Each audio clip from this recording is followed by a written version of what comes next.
ভারতের বিপক্ষে 176.5 কিমি গতিতে বোলিং করলেন স্টার্ক। পার্থে বিশ্বের সবচেয়ে দ্রুত গতির বল, ভেঙে গেল আক্তারের রেকর্ড। বিশ্ব রেকর্ড ভেঙে দিলেন স্টার্ক।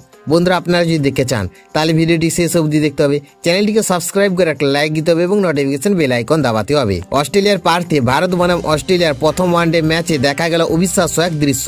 ম্যাচের শুরুতেই মিচেল স্টার্কের একটি ডেলিভারি স্পিড গান অনুযায়ী 176.5 কিলোমিটার প্রতি ঘন্টার গতিতে প্রদর্শিত হয়, যা ক্রিকেট ইতিহাসে দ্রুততম বলে বিশ্ব রেকর্ড ভাঙার মতো।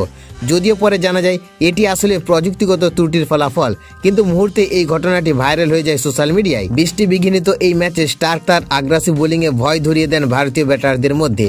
তিনি 6 ওভারে মাত্র 22 রান দিয়ে নেন 1 উইকেট।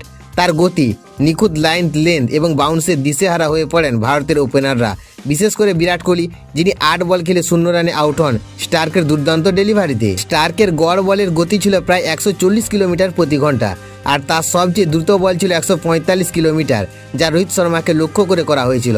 পার্থের পিচে অতিরিক্ত বাউন্স পেয়ে স্টার্ক আরও বিপজ্জনক হয়ে ওঠেন।